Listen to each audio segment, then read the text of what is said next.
Hi friends, എല്ലാവർക്കും പുതിയ വീഡിയോയിലേക്ക് സ്വാഗതം. കുറേ ദിവസങ്ങളായി വീഡിയോ ഒക്കെ ചെയ്തിട്ട് അപ്പോൾ ഇന്ന് ഇരുമ്പ് കട്ടിലിനെ കുറിച്ചിട്ടുള്ളൊരു വീഡിയോ ചെയ്യാമെന്ന് കരുതി.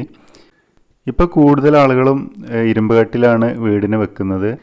കാരണം ചിതലിൻ്റെ പ്രശ്നവും പിന്നെ മരത്തിന് ഏകദേശം 5000, 6000, 7000 ആ ലെവലിലൊക്കെ റേറ്റ് വരുന്നുണ്ട്. ഇതാകുമ്പോൾ വെറും 2600, 2700 റേറ്റിന് നമുക്കൊരു വാതിലിൻ്റെ കട്ടിൽ കിട്ടും. ഇപ്പോഴത്തെ ഈ സാഹചര്യത്തിൽ പൊതുവെ ആളുകളുടെ കയ്യിലൊന്നും പൈസ ഇല്ലാത്ത ഈ സമയത്ത് എല്ലാവരും കുറഞ്ഞ പൈസക്ക് ഒരു വീട് തട്ടിക്കൂട്ടുന്ന ഒരു പരിപാടിയിലാണുള്ളത്. അപ്പോൾ ഇത് വെക്കുമ്പോൾ കുറച്ച് കാര്യങ്ങളൊക്കെ ശ്രദ്ധിക്കണം, അല്ലെങ്കിൽ നമുക്ക് പണി കിട്ടും. അപ്പോൾ അതിനെക്കുറിച്ചുള്ള കാര്യങ്ങളൊക്കെ പറയാമെന്ന് കരുതി. കട്ടിൽ വെക്കുമ്പോൾ ആദ്യം നമ്മൾ 1 സെൻറ്റിമീറ്റർ ഇതിന് തേപ്പ് കനം ഇട്ടിട്ടുണ്ടാവും, ഉള്ളിലോട്ട് മടക്കി വെച്ചിട്ടുണ്ടാവും. അത്രയും ഭാഗം നമ്മൾ തേപ്പാനും 2 ഭാഗം ഒരുപോലെ വെക്കുക. അതിനുശേഷം ഈ ക്ലാമ്പ് നമുക്ക് ശരിക്കും കൊടുക്കേണ്ടത് സാധാരണ ഈ ചെങ്കല്ലൊക്കെ ഇവിടെ ഈ മലപ്പുറം ഭാഗത്തേക്ക് 22 സെൻറ്റിയാണ് അതിൻ്റെ ഹൈറ്റ് വരിക. അപ്പോൾ ആ 22 സെൻറ്റിൻ്റെ മുകളിലേക്കായിട്ട് വേണം ഈ കട്ടിൽ നമ്മൾ ഈ താഴെ ക്ലാമ്പ് കൊടുക്കാനായിട്ട്. അത് ചിലപ്പോൾ ഇവർ താഴെ കൊടുക്കും, ഒരു 10 സെൻറ്റിമീറ്ററൊക്കെ മുകളിലായിട്ട് കൊടുത്തിട്ടുണ്ടെങ്കിൽ നേരെ കല്ലിൻ്റെ സെൻറ്ററിലാണ് വരിക. അപ്പോൾ അത് പണിയെടുക്കാനും ഒക്കെ ബുദ്ധിമുട്ടാണ്. ഈ ക്ലാമ്പ് വരുന്ന ഭാഗത്ത് നമ്മൾ സിമൻറ്റ് കുറച്ച് നല്ല സ്ട്രോങ്ങിൽ വേണം അടച്ചു കൊടുക്കാൻ വേണ്ടിയിട്ട്. ഒരു 2:1 എന്ന തോതിൽ, 2 മണലിന് ഒരളവ് സിമൻറ്റ് എന്ന തോതിൽ നല്ല സ്ട്രോങ്ങിൽ അടച്ചു കൊടുക്കണം. പിന്നീട് നമ്മൾ ഒരു 5 വരി ഹൈറ്റാക്കിയിടുക, 2 സൈഡും 5 വരി ഹൈറ്റാക്കിയതിന് ശേഷം 8:1 എന്ന രീതിയിലാണ് നമ്മൾ പടവിന് സിമൻറ്റ് കൂട്ടാറ്. അപ്പോൾ അതിലേറെ കുറച്ച് സ്ട്രോങ് വേണമെന്നുണ്ടെങ്കിൽ 6:1 എന്ന രീതിയിൽ മിക്സ് ചെയ്ത് നല്ല ലൂസാക്കിയിട്ട് ഈ ഗ്യാപ്പിലൂടെ നമ്മൾ ഉള്ളിലേക്ക് ഇട്ട് കൊടുക്കുക. എന്നിട്ടൊരു കമ്പി കൊണ്ട് കുത്തി ടൈറ്റ് ചെയ്ത് കൊടുക്കുക. അല്ലെങ്കിൽ അതിൻ്റെ ആവശ്യമൊന്നുമില്ല, ലൂസാണെങ്കിൽ ഒരു പലകൻ്റെ എന്തെങ്കിലും കഷ്ണം എടുത്തിട്ട് ഈ കട്ടിലിൻ്റെ അടിയിലൊന്ന് ജസ്റ്റ് ഒന്ന് തട്ടി കൊടുത്താൽ തന്നെ കംപ്ലീറ്റ് സിമൻറ്റ് ഇതിൽ ഇറങ്ങി കിട്ടും. നമ്മൾ ഈ 2 ഭാഗവും ഒരുമിച്ച് സിമൻറ്റ് ഇറക്കുന്നതിനേക്കാളും നല്ലത് ഒരു ഭാഗം ആദ്യം സിമൻറ്റ് നിറച്ചതിന് ശേഷം പിന്നെ അടുത്ത ദിവസം മറ്റേ ഭാഗം ലെവൽ ചെയ്യുന്നതാണ് നല്ലത്. കാരണം ഒരു ഭാഗം നമ്മൾ ഈ സിമൻറ്റ് ഇടുന്നതോട് കൂടി തന്നെ നമ്മൾ തൂക്കം വളരെ കറക്റ്റാക്കി നിർത്തണം. അത് അല്പം പോലും മാറിയിട്ടുണ്ടെങ്കിൽ പിറ്റേന്ന് വന്നിട്ട് നമുക്ക് ശരിയാക്കാൻ കഴിയൂല. അത് മരത്തിൻ്റെ പോലെ പിറ്റേന്ന് നമുക്ക് വലിച്ച് ശരിയാക്കാൻ കഴിയൂല. ഇതിൽ സിമൻറ്റ് ടൈറ്റായി കഴിഞ്ഞാൽ പിന്നെ ഒന്നും ചെയ്യാൻ പറ്റില്ല, മൊത്തത്തിൽ അത് പൊളിച്ചെടുക്കേണ്ടി വരും.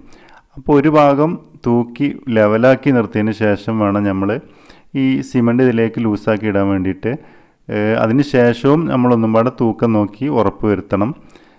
പിന്നെ പിറ്റേ ദിവസം വേണം മറ്റേ ഭാഗം ഇതിലേക്ക് ഇടാൻ വേണ്ടിയിട്ട്.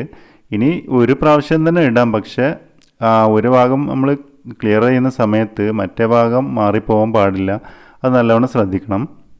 ആ 2 ഭാഗവും നമ്മൾ സിമൻറ്റ് ലൂസാക്കി ഒഴിച്ചതിന് ശേഷം അത് ടൈറ്റായി കഴിഞ്ഞാൽ പിന്നെ അത് ഒരിക്കലും ഇളകൂല. പിന്നെ മുകൾ വരെ പടുത്തതിന് ശേഷം അവസാനം മുകളിൽ നിന്ന് ബാക്കിയുള്ള ഭാഗം കൂടെ നമ്മൾ സിമൻറ്റ് ഇട്ട് ടൈറ്റ് ചെയ്യുക. അതുപോലെ കട്ടിലിൻ്റെ മുകൾ ഭാഗവും ഇതുപോലെ ഗ്യാപ്പ് ഉണ്ടാവും. അപ്പോൾ ശരിക്കും അതിൻ്റെ മുകൾ ഭാഗം നമ്മൾ ഈ പരിക്കൻ സിമൻറ്റ് ഇട്ടിട്ട് തൂർത്ത് കൊടുക്കുന്നതാണ് നല്ലത്. കാരണം ഇതിൻ്റെ മുകളിൽ ഡിൻഡൽ വളർത്തിട്ടുണ്ടെങ്കിൽ അതിൻ്റെ കംപ്ലീറ്റ് കോൺക്രീറ്റ് ഗ്യാപ്പിലേക്ക് ഇറങ്ങും. ഏതെങ്കിലും ഒരു സമയത്ത് ഇത് പൊളിക്കേണ്ട ഒരു അവസ്ഥ വന്നാൽ ആ കോൺക്രീറ്റ് മൊത്തം താഴെ തള്ളി നിൽക്കും. അപ്പോൾ ആ മുകൾ ഭാഗം ആവശ്യമുള്ളവർ അത് ഫില്ല് ചെയ്ത് കൊടുക്കുക, എന്നാൽ ഇങ്ങനെ ഒരു പ്രശ്നം ഉണ്ടാവില്ല. പിന്നെ മുകൾ ഭാഗം കോൺക്രീറ്റിൽ കുടുങ്ങിയില്ല എന്ന് കരുതിയിട്ട് കട്ടിലേക്ക് ഒരു പ്രശ്നം ഉണ്ടാവില്ല. നമ്മൾ ഈ 2 ഭാഗത്ത് സിമൻറ്റ് ഇറക്കുന്നതോട് കൂടി തന്നെ ഇതിന് നല്ല ഉറപ്പാണ്, ഇതെങ്ങോട്ടും പോവില്ല. പിന്നെ മുകളിൽ ഈ ഡിൻഡലിൻ്റെ ലോഡ് വരും ചെയ്യും. അപ്പോൾ അങ്ങനത്തെ പ്രശ്നങ്ങളൊന്നും ഉണ്ടാവില്ല. ഒരു കാര്യം പ്രത്യേകം ശ്രദ്ധിക്കുക, ഇത് സിമൻറ്റ് ഫില്ല് ചെയ്യുന്ന സമയത്ത് ഫില്ല് ചെയ്തതിന് ശേഷം തൂക്കം വളരെ കറക്റ്റ് ആവണം. ലെവൽ കറക്റ്റ് ആയില്ലെങ്കിൽ പിന്നെ അത് ശരിയാക്കാൻ പറ്റില്ല. ഒരു ദിവസം വൈകിപ്പോയാൽ പിന്നെ ആ കട്ടിൽ അവിടെ നിന്ന് എടുത്ത് മാറ്റേണ്ടി വരും. അതൊരിക്കലും നമുക്ക് ഇളക്കാൻ പോലും പറ്റില്ല. അപ്പോൾ അത് നല്ലവണ്ണം ശ്രദ്ധിക്കുക. അത് ചിലപ്പോൾ പണിക്കാർ ശ്രദ്ധിച്ചില്ല എന്ന് വരും.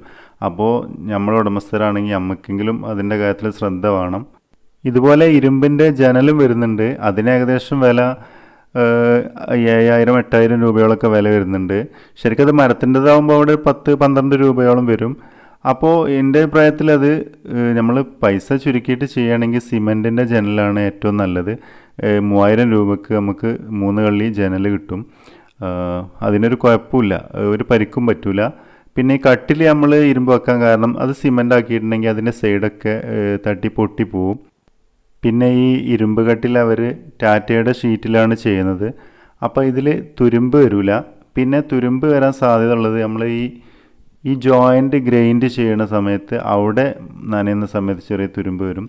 പക്ഷെ അത് പിന്നെ പ്രശ്നമൊന്നുമില്ല. നല്ല അപ്പോക്സിൻ്റെ പ്രൈമറൊക്കെ ഇട്ട് ചെയ്താൽ അതിനൊരു പ്രശ്നമൊന്നും വരില്ല. മുകളിൽ വരുന്ന ക്ലാമ്പ് ഏറ്റവും മുകളിലായി കൊടുത്താൽ മതി. അതാണ് ഏറ്റവും സുഖം പണിയെടുക്കാനൊക്കെ. അപ്പോൾ ഫ്രണ്ട്സ്, നമ്മൾ ഈ ചാനലിലൂടെ വീടിൻ്റെ വർക്കുകളും ഇതുപോലുള്ള മെസ്സേജുകളൊക്കെയാണ് വരിക. അപ്പോൾ എല്ലാവരും നമ്മുടെ ചാനലൊന്ന് സബ്സ്ക്രൈബ് ചെയ്ത ബെല്ലൈക്കണം അമർത്തി വെക്കുക. അപ്പോൾ പെട്ടെന്ന് വീഡിയോ നിങ്ങൾക്ക് എത്താൻ വേണ്ടിയിട്ടാണ്.